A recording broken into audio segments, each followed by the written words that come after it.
originally got interested in Latin American studies because I had a professor at the University of Michigan when I was an undergrad, and she was originally from Chile. And she spoke a lot about Chile. She was very passionate about it. And it was the first time I really started to think about Latin America as this other region outside of the United States and learning about other places outside of the United States.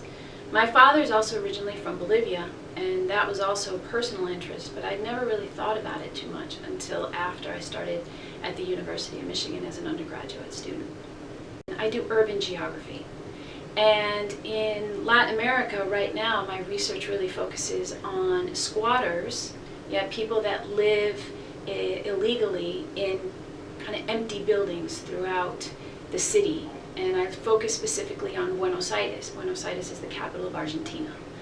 And what I try to do, and for me it's very easy then to bring in my research because I'm able to talk about what I have experienced working with a lot of poor communities in Buenos Aires, and also discuss how the urban changes and how they experience those urban changes is kind of an example of what is happening in the rest of the world in other cities.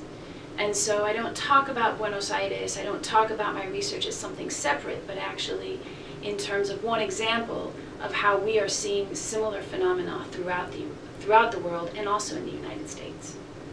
My interdisciplinary training in Latin American studies, in Latin American and Caribbean studies, influences a lot how I teach geography.